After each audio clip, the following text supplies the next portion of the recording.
I They're like the like fun sinister. little I like tasks. the sinister. Like, oh, I'm gonna walk around here, and yeah, like I'll just hang out with Alessa, and then wham! Next thing you know, you're dead, son. Welcome. You are entering into a strange dimension. A dimension where narratives from across space and time come together. Narratives that could have, might have, or should have been all exist here in one space. This is CineCasters Ultimate Timeline. Welcome to CineCasters, the show where we watch movies or shows and then talk about them and pitch them back to each other. I am Alessa, and I'm joined today with, by Andrew. What's up? Or the Janglez. That's right. And today is episode 3 of our little mini-series that we're doing for the Divergent movies. And this is Allegiant that we're going to be talking about today. That's right. So if you haven't seen the other 2 episodes, I recommend that you go and watch them, or at least use the speed up option on YouTube so that you can listen through our pitches, because the pitches that we give for this Allegiant movie will be based off what we did on our pitches on Divergent 1 and Insurgent. So these pitches are also based off of the movie, like they normally are on CineCasters, but they're also based off of our pitches that we did before. So yeah. It's been an interesting exercise in writing to actually have to do a series that is based off of our prior interpretations, but also our interpretations of the movies as well. So it's been different. It's before we get into the movie, how have you felt about doing this interpretation? I've really enjoyed it. The first 2 movies, the first one I kind of forgot that I had to like set it up again, which is why my pitch ended at a weird spot in terms of like setting up the next movie. In the second one, there was a lot of like, it was difficult because I had to actually think about like, okay, here's what I had before. How do I, first of all, segue into the second movie? And then how do I make it so that it doesn't set up anything too specific for the third movie? Yeah. And then this one I found actually really easy to write because I sat there going, there's no 4th movie. I'm just gonna do what I think works. And if it doesn't work by the end, like by the time we get to the next pitch, then that's my own fault, I guess. I've really enjoyed like trying to set up and carry themes over from movie to movie. That's been really, really fun. But I will say that the open-ended nature has kind of ticked me off. So the fact that, I mean, movies always do this when they're setting up for a sequel, but the fact that I keep having to be like, oh, I need to be kind of committed to my themes, but not super committed to where I'm taking them, because I have to be careful about where they're going to go in the next installment. Now, normally when you write a book or a movie or a TV series, you go in with your end in mind, or at least you should go in with your end goal in mind, so that when you write, you're able to create everything towards your ending goal, which should play back into your theme, right? Into your primary themes or character growth or whatever it is that you're aiming towards in telling the story. And I've found that as much fun as it is to carry over these themes, I often find myself being a little non-committal. Like, I have to leave it very open-ended, whereas sometimes I might want to be like, nah, this has to be a little bit more final, or this character needs to die outright, or like, what's the purpose? And that's been interesting, just because I'm not certain how far the movies are going to go in terms of like what they're going to do next, or how accurate they're going to be to the source material, which of course we've both read. Yep. So, but this was fun because it was like, I don't know where I'm going to take it yet, because there wasn't a 4th movie, and clearly there was supposed to be. So next episode, when we finish our series with the 4th, it'll probably be a shorter episode because we won't be able to talk about what our likes and dislikes were, but we will still be pitching the 4th movie, what our 4th movies would look like, which will allow us to get real interesting. Yes. So, yeah. Okay, now on to the movie. Likes and dislikes about Allegiant. So I'm just going to show you. So I always divide up at least one page of my notes to have good, bad, and mixed. Yeah. And there are no goods. The good section is literally just empty. Wow. You got to have at least one good thing to say about this movie. If I had one good thing to say about this movie? At least one good thing to say about this movie. Peter's personality never actually changed. Yeah, Peter is pretty pretty like steady in terms of his motivation. I think that works for him. I actually didn't hate this movie. I didn't hate it either. I just didn't have anything good to say about it. Oh, I could say some good things about it. I'll say some good things about it. I like that 4 actually has character growth and a plot in this movie. I like that this version of Beatrice feels like Beatrice from the first movie again. Whereas last movie she felt very different. Like, so it felt like this movie was the same Beatrice as from the first movie. Whereas Insurgent, Beatrice felt weird, like very different, which I thought was nice. It was like, oh, this is like the Beatrice that we saw in the first movie. So there was some consistency issues. I also liked the parallel between, like, as Beatrice becomes more involved in the Bureau, she starts dressing in white as a sign of, like, her quote-unquote purity, genetic purity, but she also starts dressing like Janine. I don't know if you noticed that. Yeah, I saw that. But I don't think that was a choice on her part. I think that was just the clothing that was given to her. No, but way, like narratively, reflect it. The narrative was clearly supposed to be like that. I also did like the idea. This is something that I picked up on. I did like the idea of the same systems and structures of power that were in the city are the exact same. That's what's happening outside the city. So there's a council. There's people in charge of different branches. There's politics in play, and it's like it's all the same shit. It's all the same lies and whatnot that are being told in order to control people, which of course has been the theme of my pitch. So like I do think that those themes, especially the themes of propaganda, have been in the movies all along. I just have been hammering them home, I think, a bit more. But I will say they are in the movie. I just don't think they were focused on really all that well. Yeah. I do think this movie suffers from a severe lack of budget compared to the second one. Yeah. This movie... or all of their budget went into the tech. Maybe, but even like sometimes when I was looking at the ships or like or some of like the drones or whatever, I was like, this doesn't feel nearly as polished as the second movie did. Even when I complained in the second movie about the what were they called? The illusion where she has that big fight scene where like the world is collapsing, the dream is collapsing from Inception. I complained about that being kind of hokey, but at least it looked good. Yeah. I didn't think this movie was nearly as not as good. Not nearly as visually stunning. The city didn't look nearly as stunning. Yeah. I was a little bit disappointed with that because I found the second movie I enjoyed the most out of the 3. Yeah, I think there were a lot more like specific and overarching things that I enjoyed in the second movie compared to like this one and the first one, but especially this one. But apparently this movie was like a box office flop, and that's why there wasn't a fourth. Yeah, and I just was doing some preliminary reading, and this was on Wikipedia, so of course take it with a grain of salt. But apparently Shailene Woodley even said she was not pleased with how Allegiant like looked and felt and like how it was completed, and she said that she even contemplated taking a step back from acting so that she could like fall in love with it again and like find her place. Luckily she moved on to another project that she did sort of feed her desire to act again, but like she said this movie was a lot of work. That's a statement when one of the lead actors is like, I need to take a step back, but she obviously didn't, but still like that. Yeah, so Stars Media, another a film company, even said after this, they were like, we're going to pick up the movie as a television series, so we're going to finish the story, and then we're going to introduce new characters to like keep the series going forward. And Shailene said I would not carry forward if it was a TV series, and eventually they just dropped the whole franchise.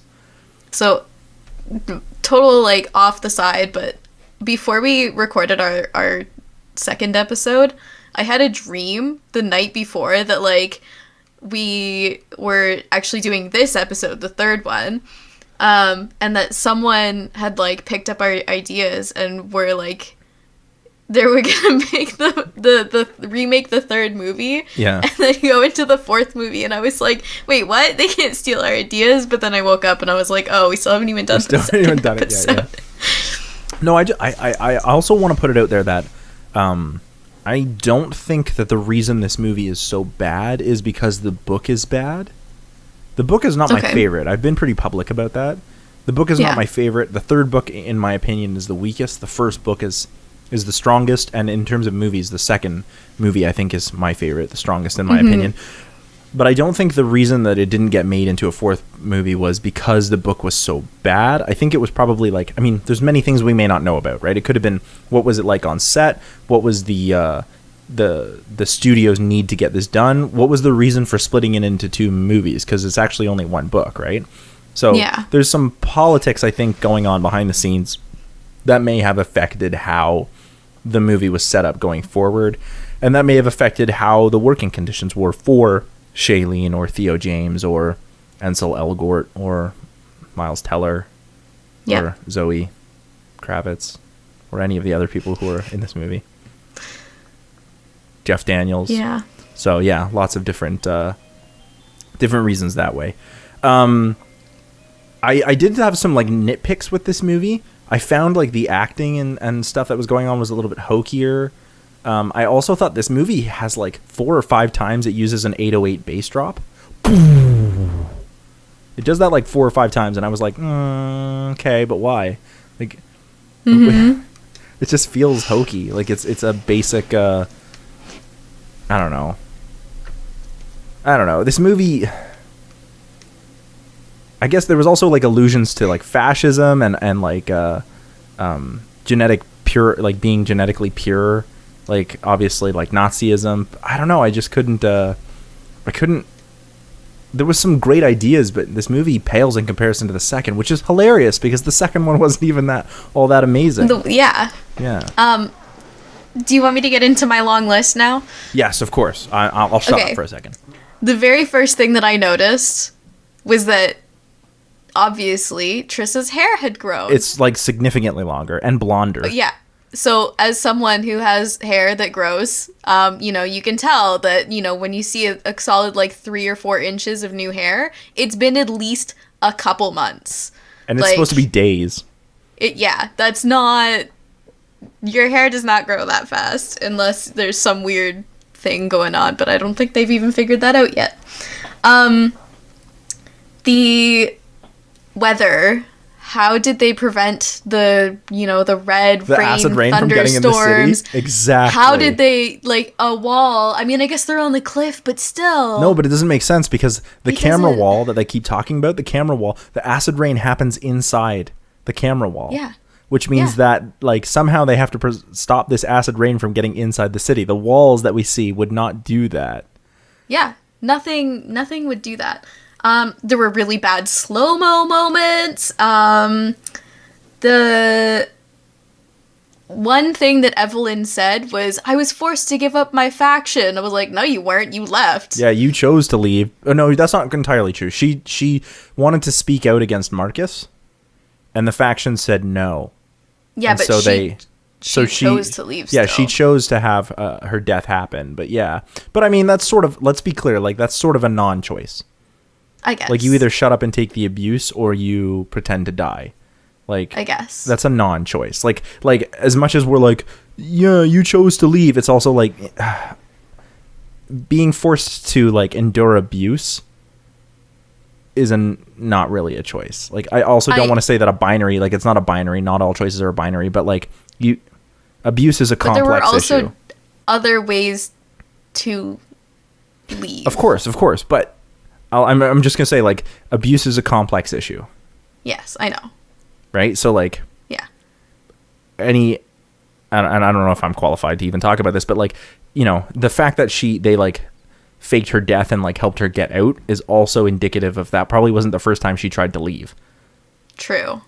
And it's also like, she may have also tried to leave because of Tobias 4.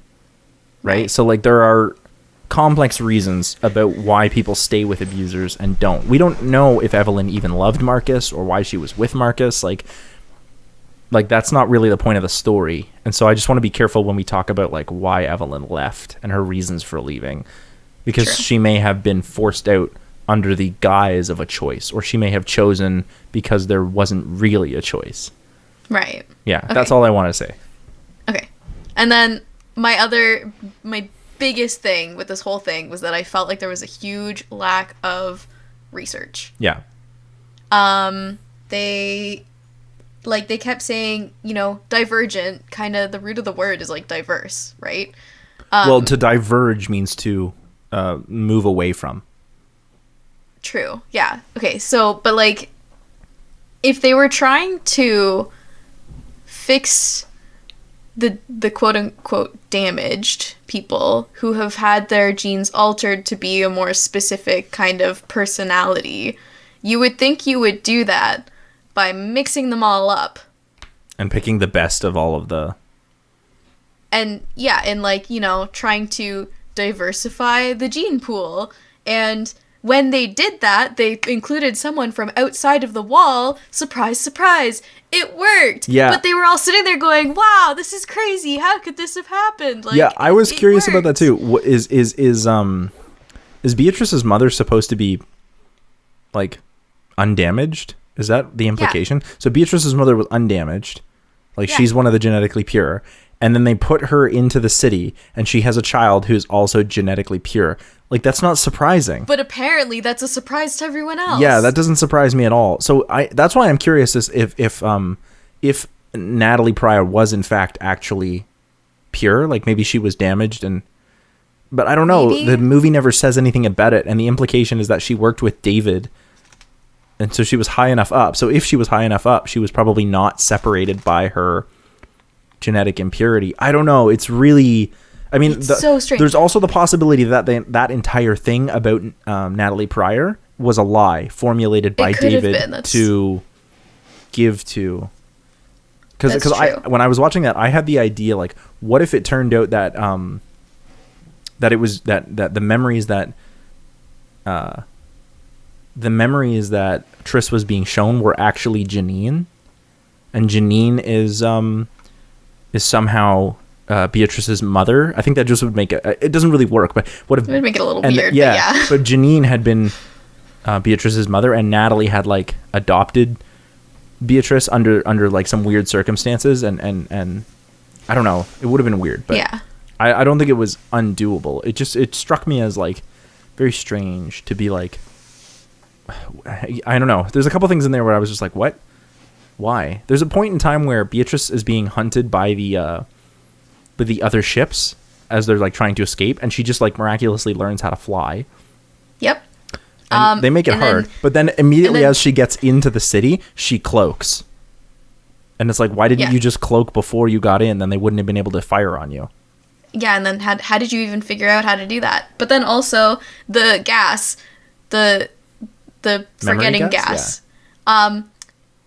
It was heavier than the regular air, so it sank. So she went under into this tunnel, and somehow, even though it was below everything else, the gas didn't go down there with her. Okay, so I think the reason the gas was heavier than air was because they wanted to show it as like this creeping fog. Yes. So I actually think, because it's never, really shown that way, or at least the way that I read it in the movie, it wasn't really that way. I think the reason they did that is for movie effects. It looks much more sinister when it clings to the ground and it's thick like that. Yes, it does. So it looks really visually great, but I hear what you're saying. With someone who is like very, very absolute basic like knowledge of density, like that and diffusion, not happened that way. I did think it looked very visually impressive. It's thick and creeping, and also, I don't know if you noticed, but it's the color of Amity, because that's Amity's serum. Mm-hmm. Is forgetting. I don't know if I noticed that. I thought it was pretty cool.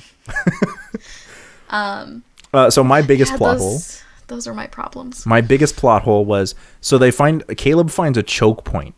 So it's basically all the gas is being funneled into a culvert, which would then pump it out from a localized point outward, right? Mm-hmm. So they blow up this culvert, this choke point, and yet the gas stops. And I was like, that's not how that works. Like, the gas would no longer be pumped to the vents that are around the outside of the city, but it would still be pumped out to that point. It just wouldn't be pumped throughout the rest of the city. Like, you haven't stopped the pump from working. You've just stopped like one single part of the piping network. Like, that's and I was like, I'm just ready for everyone that's like centered in that one little area to just be overwhelmed by forget gas. But no, apparently not. Yeah, I found that a little ridiculous. I was like, no, like, because it's not like a electrical circuit, right? This is a ventilation system. So an electrical circuit will stop doing anything. But the gas from the pump will still be being pumped out. So it would be like exactly where Beatrice was, where she blew up the culvert, the I don't know what you want to call it, a switchway. That would start pumping gas. All of the gas that was supposed to go in the rest of the city would just flow out from that point. Even the explosion itself would cause some dispersion of the forgetting gas. Because it would blow up through the entire... I don't know. There needed to be a better way to solve that problem. Like, what if the gas was flammable, and so like as it burns up, it loses its forgettingness and it blows up the whole building. There were just so many other ways to do it. Yeah. And also, we have to remember that this movie was split into two parts. This story was split into two parts. So it needed to have a full climax and story that would then set up and also be connected to.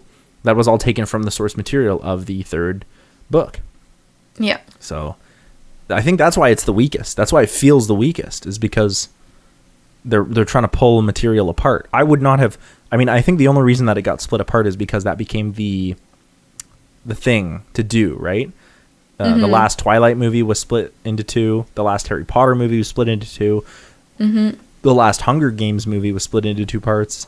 Yep. So it became like, oh, we can milk this. And I'm of the opinion that the last Hunger Games movie did not need to be split into two. Yeah. Same with the Twilight movie. The Harry Potter movie makes sense because that book is huge. Yes, it was. And so it made sense. In fact, there's a couple of the books that you probably could have split into parts, or easily made into a TV show. But I don't think that the Hunger Games handles it well, but I don't think that the Hunger Games or Twilight or this movie, in fact, and I think what we see is this movie is the first movie, well, maybe not even the first, but it's the first casualty where we're like, this is clearly making weaker movies. And it's a trend that was made out of necessity for Harry Potter, but not there was no need for it in any of the other movies. Mm-hmm. Yeah. Yeah. I had one other problem with it, and now I can't remember. Oh, I'm sorry. Oh, when they were climbing the wall to get out of the city, and I don't know if we ever actually hear his name, but the guy who's working for Evelyn with the mohawk. I called him Andrew, but I think his name is Edgar.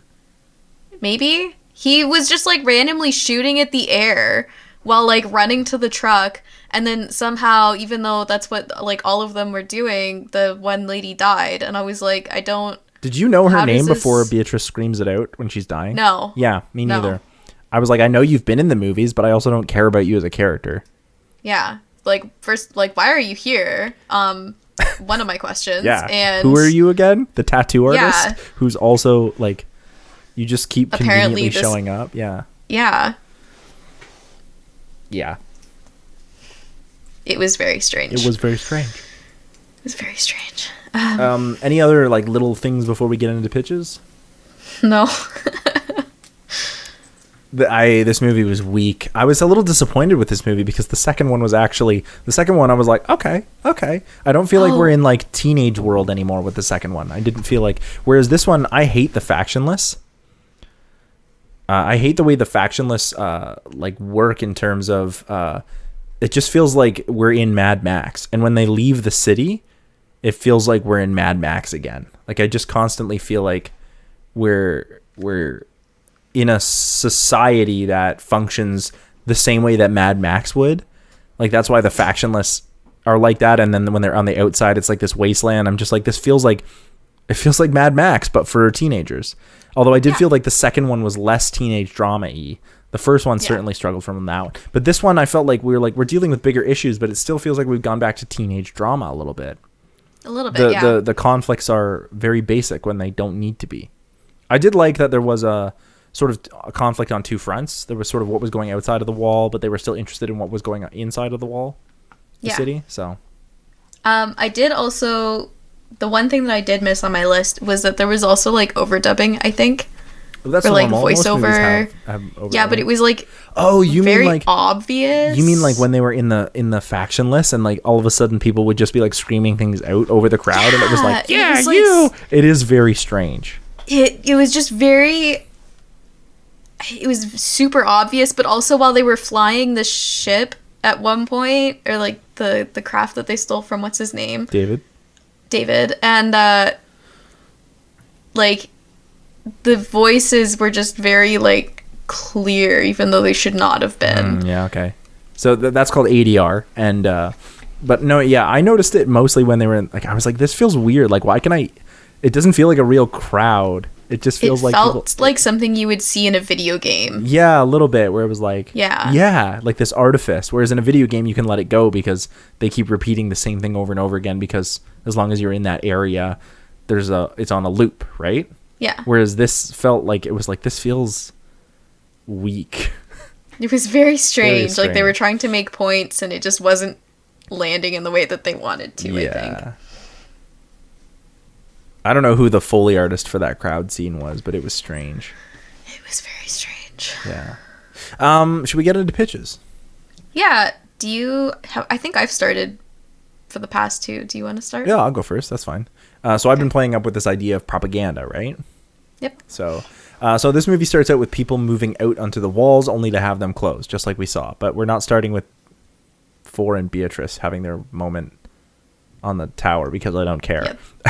Yep. So instead, we see the walls close. So we see that Evelyn is saying that she doesn't think they should go outside of the walls. She tells this to everyone. She's like, it's not that I don't think we should go out. It's that I think we need to solve our problems within the city. Like, we need to regroup and restructure, figure out how we are going to move forward before we take stock of what else is out there. Right? So, which is, I mean, that's a pretty good point. So the trials begin with Janine, who's still alive at the end of mine. Evelyn uses this trial as a means of perpetuating her own leadership by framing Janine. So even though Janine is under the truth serum effect, and Janine doesn't know what's outside of the wall, and she didn't know that the information that she was trying to get after, that she was torturing Beatrice for, was outside of the wall. She's still, being framed by Evelyn. So basically, like, Evelyn asks her questions like, what did you think was outside of the wall? And she's like, well, I didn't know it has anything to do outside of the wall. What I was searching for was a weapon that would help me have control over the, there's always been talk about a weapon that would let me have control over the rest of the factions, and would solidify my control. So Evelyn uses this kind of like, she was trying to find a weapon. This is why Janine isn't great. This is why we need a leader who's not like that. Basically framing Janine to find that she was trying to find this weapon. So she rules that Janine should be killed, and Max as well, for going along with it. And then both of them are executed. And Joanna is like, I don't think we should execute these people at all. Joanna's the leader of Amity. Yeah. She's like, I don't think we should execute these people at all. Like, I think we need a better form of a trial, regardless of what faction people are. So as long as they want to live in peace, we need to get rid of tyranny, and you're just perpetuating this kind of like revolution. And it becomes this. Evelyn's revolution basically begins, and it's purging anyone who's not abetting, or anyone who not only abetted Janine, but also who clings to the old faction system. Because she's like, the faction system was used to control us by whoever was outside of the wall, and we don't know what's waiting for us out there, but like, I'm getting rid of this faction system, and I'm setting up a new government so that when we do go out there, we're not under their influence. So this also includes Jack Kang. He's the leader of Kandor, or was, and he claims that these trials that are going on, that Evelyn is perpetuating, are not trials of truth and justice, but are mindless terminations of those that Evelyn doesn't want around, and that the people don't want around. And he's like, I'm for the trials. Like, I even helped you put Janine on trial. I used the truth serum, but I don't think this is truth and justice. This is vengeance. This is eye for an eye. This is a witch hunt. And for this, he is publicly executed as part of the trials. So he's also killed. And Joanna is like, no, I'm not about this. And so she leaves with some who follow her. So for Beatrice, Christina, and a few others, basically Beatrice is like, I don't agree with what Caleb's doing, but I don't want him to die, basically, for this witch hunt. Like, I think he should be put on trial, like the way Jack said. And so for Beatrice, Christina, and Peter somehow gets involved, they all break Caleb out, and that can play out the same way, sure. And eventually they get outside the wall, so the whole thing, they get outside, that can play the same way. They can get outside the wall, and it's revealed when they get to wherever it is that they're going, the bureau, that a war was waged, and that part was all true. But this isn't a Bureau of Genetics. It's called the Bureau of Research on Human Government.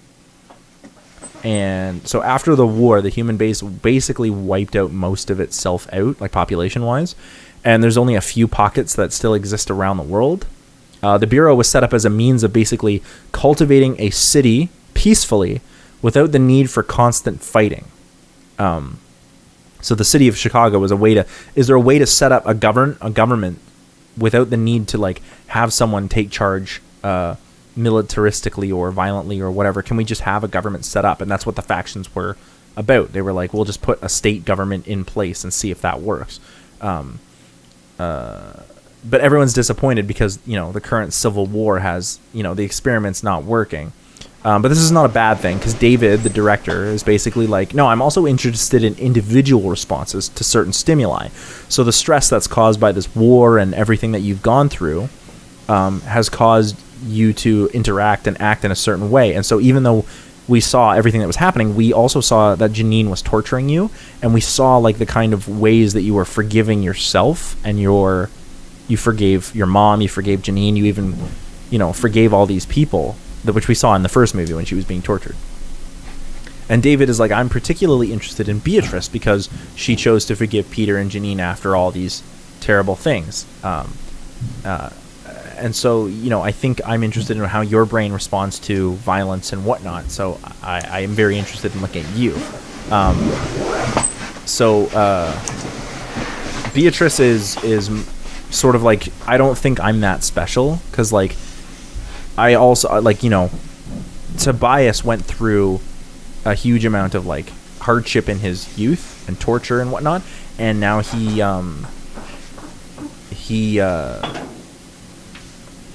sorry, I lost my train of thought. Like he's forgiven his father and gone through all this kind of stuff, but David isn't interested. He brushes that off. He's like, no. He hasn't forgiven his mother, and Beatrice is like, but that's because of political things, and he's like, no. So here, Caleb and Peter get the same kind of jobs as they had before, but they're and there's an escalation of like what's going on in the city that we can see before. Four and Christina train with the Bureau to become more soldiers. But Four thinks this place is shifty. So as Beatrice is doing stuff with David, Four thinks this place is shifty. He sees that there's a divide between people. Some people who are allowed in the upper floors, and some people are only stuck on the lower levels. Four is never allowed to go up. So same way that we saw in the movie. The people on the lower levels are told that they are there to provide safety and security to the nearby areas and to keep the city safe from outsiders who might want to try and get in, because that would ruin the experiment. But their number one job is also to rescue people from the outskirts, the outlands. And so the same things can play out. Four is distrusting, but Beatrice doesn't agree. She wants to see what David's research will allow and get approval from the council so they can intervene in the city. In the outskirts, Four goes to the outskirts. He finds that they're actually abducting children and wiping their memories with this Amity serum in gas, but it's in gas form. They've never seen it in gas form before. So none of the other soldiers think this is a problem because they've been told by David that they're giving the children a better life than living feebly in the outskirts. But Four is like, nah, man, we're just abducting and killing parents, again, abducting these children. It turns out that the abduction is necessary because during the war, humans actually sterilized a bunch of their own population. And so a bunch of the population is sterilized, like large portions, which because of chemical warfare, in order to keep the army that David needs to keep the city safe and his project going forward. He's forced to abduct children. Okay. To keep basically the lower levels populated. So Four says he's going back to the city. Beatrice doesn't want to. She wants to go with David and doesn't believe Four. So David and Beatrice leave for Providence, and Four goes back to the city. They don't trust each other, or at least they disagree. In the city, Four decides to go back with Christina and Caleb, but he's preceded by Peter, who is once again working for David, the same way that he did with Janine. So in the city, Peter tells Evelyn, he's like, there's a weapon that Janine was looking for, and it is real. The weapon she was looking for is real. It's a vaporized memory gas that could be pumped through the whole city. And Evelyn's like, he's basically like, you can use it to gain control of the whole city, and then you'll be in charge.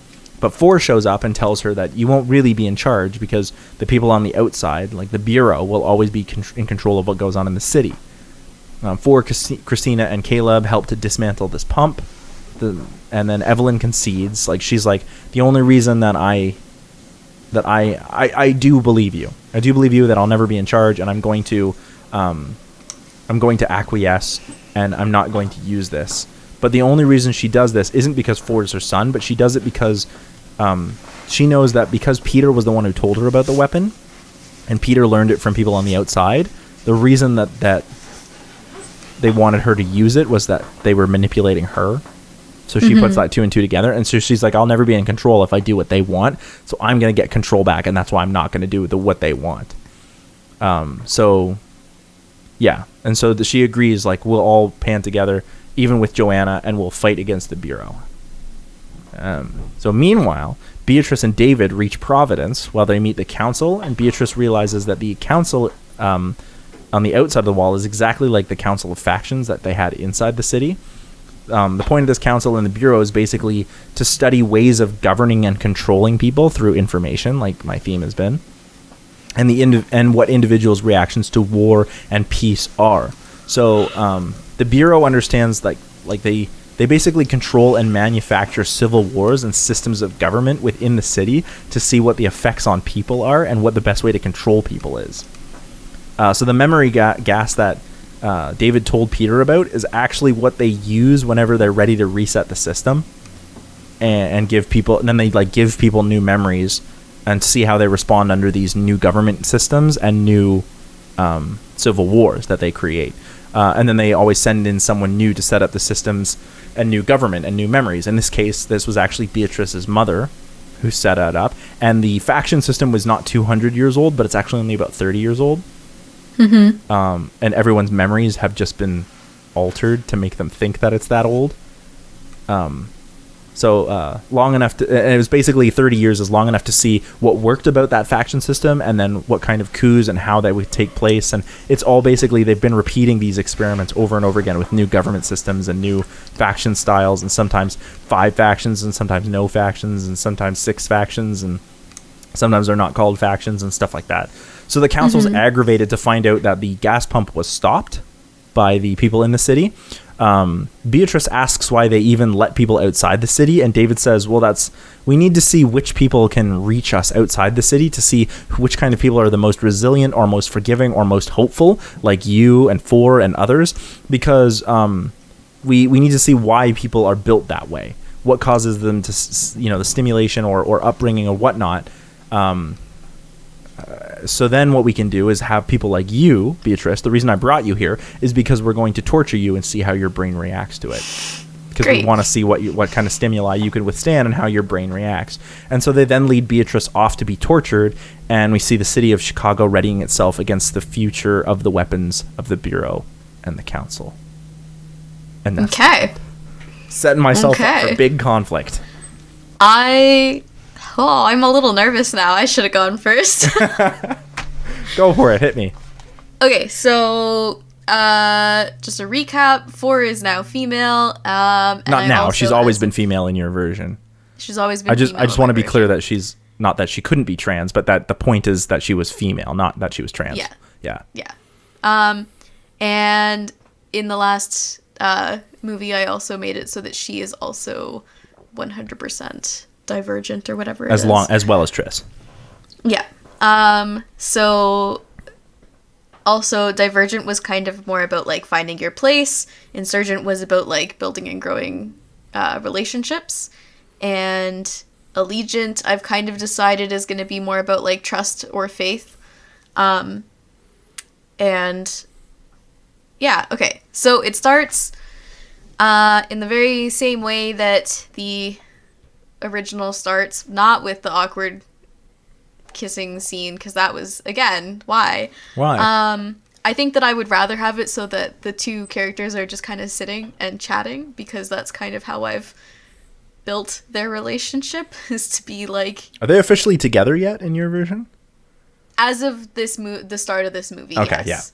Yeah which is kind of what we would be seeing just as they start. Good, because I ship it. I'm glad. I ship your version more than I ship the movie version. Okay, just a side note, in this movie, like, watching Allegiant, I was like, this is where we actually get to see how bad the chemistry is between these two characters, because it's non-existent. But again, that's not the actor's fault, I don't think. That's just... No, it's just the characters. Because both of them are actually really good actors.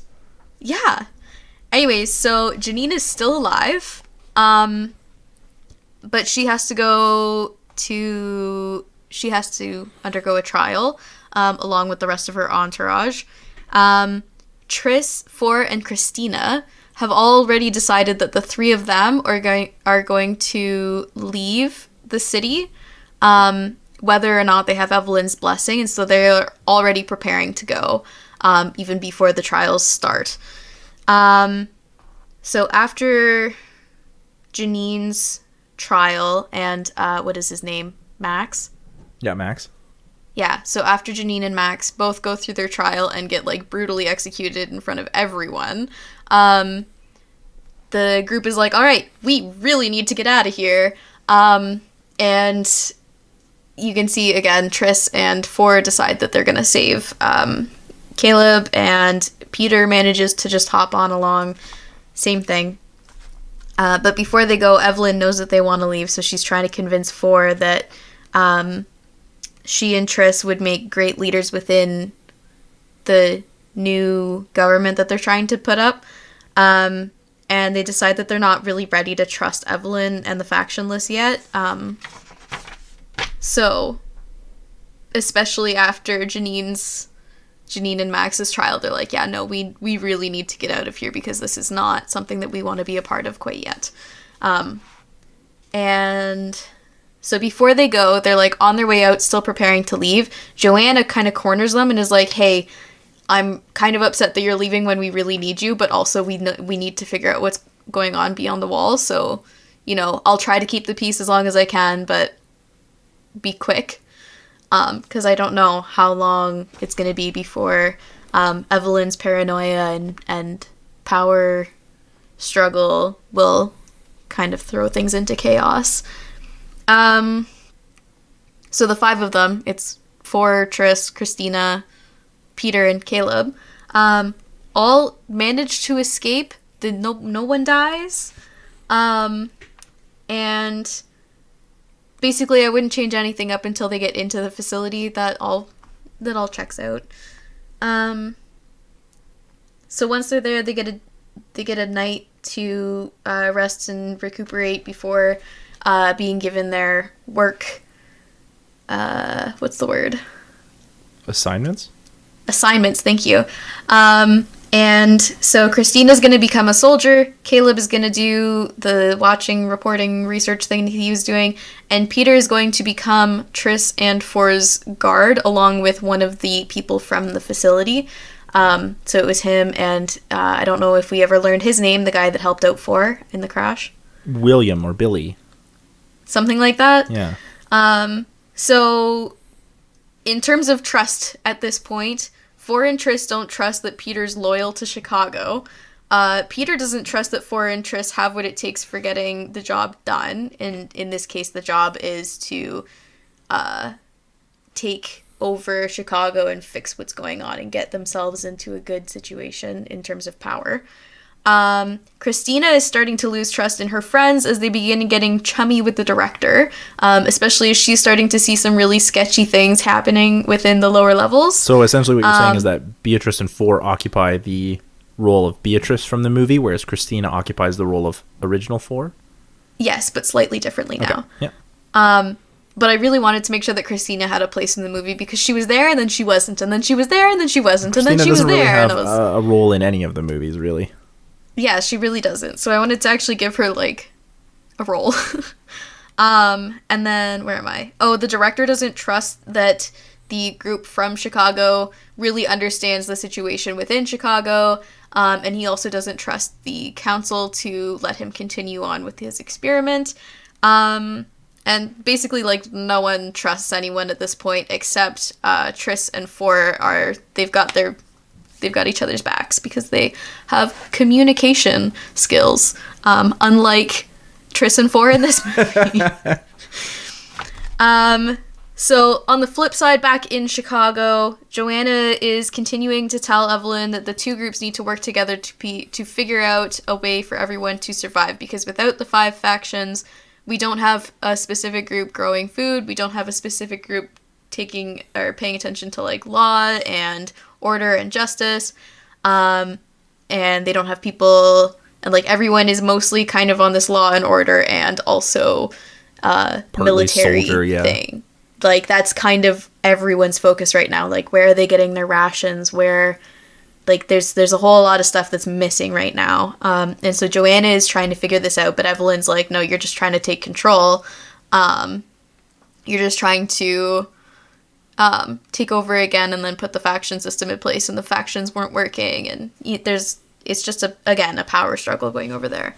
And they're both starting to grow more paranoid that the other is going to try to attack and take over the two groups. Mm-hmm. So while all of that is going on, Four and Triss are having meetings with the director. Triss is willing to work with David, but it's actually Four that David is more interested in, because we find out again that Triss's mother was originally from the Fringe. And so David is like, no, we know why you are the way you are. We want to know why Four is the way she is. Yo, way to patch up that plot hole. Yeah. And so, yeah, Triss is willing to work with David, but Four is like, man, I don't know. I'm just seeing another power struggle just ready to happen. And so they're both being tested, but, like, for different things. And Four says something along the lines of, like, Triss only tried to unlock the cube because there was absolutely no other options to fix what was going on. Like, how do we know that this is the only option when you have a whole military downstairs? You can run in, secure everything, put things back into a way that makes sense. Like, why aren't you stepping in when you obviously have the means to? And David keeps going, like, oh, I need the council's approval, I need the council, like, really pushing that they need to go visit the council. So while all of this is going on, again, just there's a whole lot of random subplots going on in mine. Peter is obviously in cahoots with David. So he's telling David every time that there is a meeting between the other 4 people from Chicago. So anytime that they sit down and talk about, you know, here's what we saw in Chicago, here's what we saw out in the Fringe, like, here's some really sketchy things that David said to us today. Anytime that they have those conversations, Peter is right there. He's like, hey, David, I got some info. And I already said all this. Where are we? So as soon as the full-out fighting has started in Chicago, communications have broke down between Joanna and Evelyn. Christina and Caleb flag down Triss and Four, and they're like, we need to get out of here, like, ASAP. We'll meet you out on the landing pad. Go get leave from David or something like that.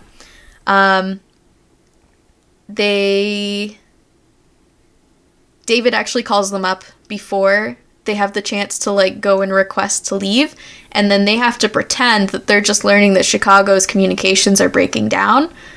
And because at this point they really don't trust David.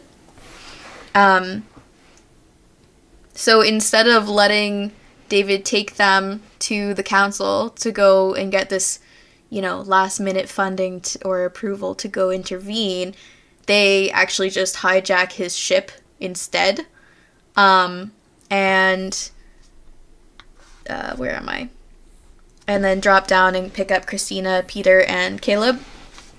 And then they all fly back to Chicago without any resistance. David is just like, yeah, let them go. We've got something else going on. Dun, dun, dun. Yeah. So the group meets up with Joanna first, who is trying to get back into communication with Evelyn to stop the fighting, but it's very difficult when all of her people that she sends to give them a message end up dead. And Triss and Four are like, you know, do you trust us? We have this information. We need to figure out, like, how to, unite everyone because, like, it's not, because we are one city, right? And here's what we've learned. Like, we're living in an experiment, and these people are just using us to gain funding and power outside of the city. So, like, we need to stop this power struggle because obviously we're not the ones in power. We just think we are. And Joanna's like, well, don't tell me that. Go tell Evelyn that. Because Joanna's like, obviously, I'm with you. I trust you guys. And so they go and they, like, hop in the middle of the fighting and they're like, wait, you know, hold up. We got info. Bring Evelyn out. We want everyone to hear this. Because they want to be, like, as transparent as possible. Because there's been a lot of secrets over the past, you know, however long the series has lasted. And so they tell Evelyn and Joanna and everyone who is nearby exactly what is going on. And then we get a couple little scenes of Peter disappearing. We don't know where he's going yet. We kind of see he's maybe headed towards, like, the erudite buildings. And so as soon as Fora and Triss and Christina, Caleb is still on the ship, finish their story, an argument breaks out about how to deal with the situation. People are like, do we fight them? Do we stay here? Do we fortify our base? Like, how are we supposed to do this? And, you know, obviously there's more of a discussion. It's still an argument, but it's more of a discussion than what they had before.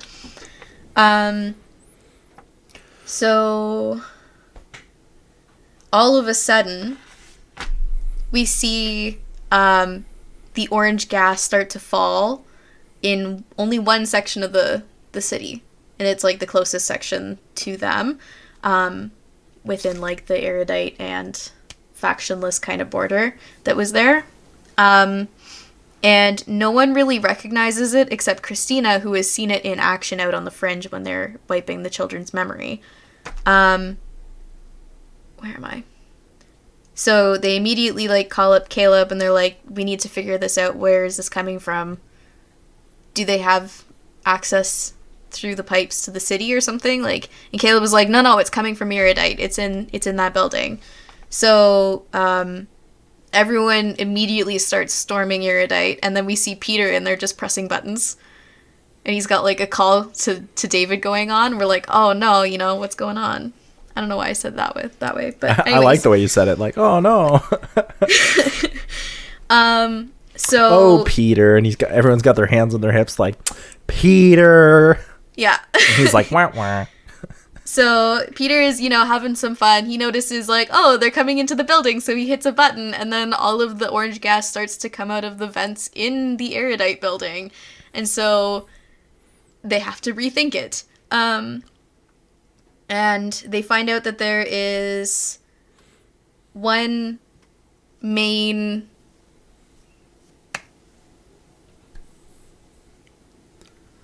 vent. There you go. Vent. Where the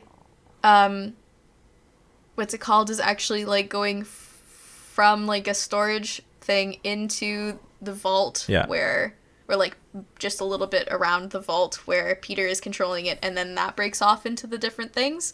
And so Caleb is like, we need to, you know, get rid of either the pump that's bringing it into the part where it breaks off into the different vents, or we need to, like, find a way to seal all of the vents.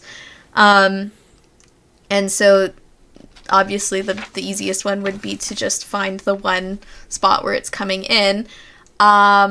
They attack it, and what happens is that all of the gas that was in the pump and it ends up, like, leaking out of a crack into the vault. And they managed to stop the pump. I wasn't sure how to do that, but I wanted it so that Peter lost his memory. Because now the vault is full, and he's like, oh, okay, great, I forget everything. And where are we? Yeah, they clog it up. See the line back up. The vault fills with gas. As well as everyone who was detained in that building, because we already saw him fled the building before the vault. And yeah, so now they're like, okay, we've sorted that out. We know that they have this weapon here. We don't know if they have any others. So we basically have to bring the fight to them because we're on their turf. Even though it's like what we know best, it's still their controlled turf. by them. They are the ones that built this place. We can't even trust the land that we're standing on. And so they all kind of start putting together plans. They ended up making up their mind that Joanna's group is going to stay home on the home base and fortify and work on securing food and water and all the necessities of life, and that all the factionless and people who had previously done a lot of the fighting, they're going to be the ones to go out and lead the attack. And when they know exactly what their plan is going to be, they're actually going to all just, and then take the facility. And then we end again with the same scene of the space shuttle. I don't want to call it a space shuttle. I know what you're talking about, the future ship. Yeah, the ship. That hits the wall. Instead of Triss giving the speech, because that was very hypocritical, that she was like, we're damaged. It's like, no, you're not, Triss. You're not, Triss. It is the two leaders, Joanna and Evelyn, who give their speech of they keep trying to divide us and it's almost working, but we need to find a way to work together to show them that we're not just an experiment. We're people and we deserve to be left on our own or something like that. Yeah. So. That was one of the big things that I didn't like about the way I ended it. I liked the idea of having Beatrice sending out more propaganda. Mm-hmm. At the end, I know it's not propaganda, but I wanted to do something with that. But I wanted Beatrice to be left in a compromised situation. So, yeah, no, I like yours. I like how yours is built more on relationships, and I particularly like this version. How now you have Beatrice and Four kind of confirmed together at the beginning, and so you're playing with the relationship instead of playing with trust. You're playing with, which you do a little bit, but you're playing with the relationship of how do you have two people in a relationship and then deal with their friends, you know what I mean? Caleb is Beatrice's brother, Christina is Beatrice's friend, and then whatever the fuck Peter is. But Beatrice, their frenemy. Yeah, but Beatrice and Four are constantly in it together, but trying to figure out who they can trust. Mm-hmm. Yeah, great stuff. I'm excited to see where both of our pitches go moving forward. So the next episode will probably be a little shorter because it'll only be our pitches, and then we might just talk a little bit about whatever pitches in general or the reason we do rewrites, but it might be a little bit shorter. Any last minute thoughts about the last Divergent movie before we move into uncharted territory? I think that both of our versions were 1,000 times better than this movie. So Hollywood, hit us up. I've been saying that for years, man. Hit me up. I got all the great ideas. Yeah, where can people find you? You can find me on twitch.tv/AlyssaLou, ALYSSALOOO, or on Instagram at Alyssa Rose Handmade. You can find our band Robot Philosopher anywhere you listen to dope music. You can also find us here on Instagram, Facebook, YouTube, and you can listen to lots of great shows like The Long and the Short of It, or This Is a Thing, right here on CineCasters Ultimate Timeline. See you guys later. Bye.